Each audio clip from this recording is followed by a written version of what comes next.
Ibu kota akan pindah ke ibu kota negara Nusantara. Terkait hal ini, ada satu pertanyaan yang muncul, bagaimana nasib proyek MRT Jakarta? Melansir Kompas.com, PT MRT Jakarta memastikan proyek pembangunan MRT Jakarta akan tetap dilanjutkan meski DKI Jakarta sudah tidak lagi menjadi ibu kota Indonesia. Direktur Utama MRT Jakarta Tuhiat mengatakan, setelah ibu kota pindah ke ibu kota negara Nusantara, DKI Jakarta akan menjadi kota bisnis.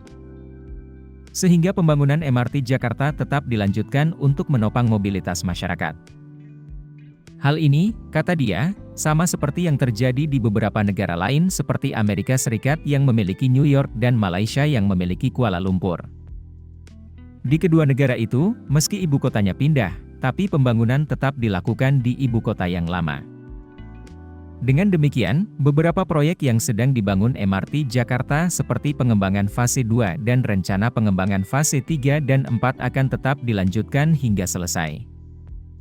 Progres saat ini, fase 2 telah dibangun dari Tamrin sampai Andil Barat. Kemudian rencana fase 3 atau disebut East West Line akan dibangun dari Cikarang sampai Balaraja. Fase 4 akan dibangun dari Kampung Rambutan sampai Fatmawati. Sementara untuk pembangunan fase 3, MRT Jakarta masih dalam tahap proses financial close dan basic design pembangunan masih di Kementerian Perhubungan. Sedangkan untuk fase 4, masih dalam tahap evaluasi oleh pemerintah Provinsi DKI Jakarta.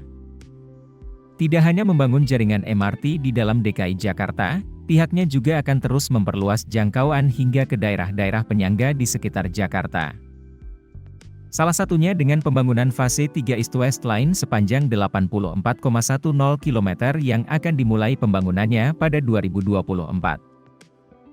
Adapun estimasi dana yang dibutuhkan sebesar Rp160 triliun.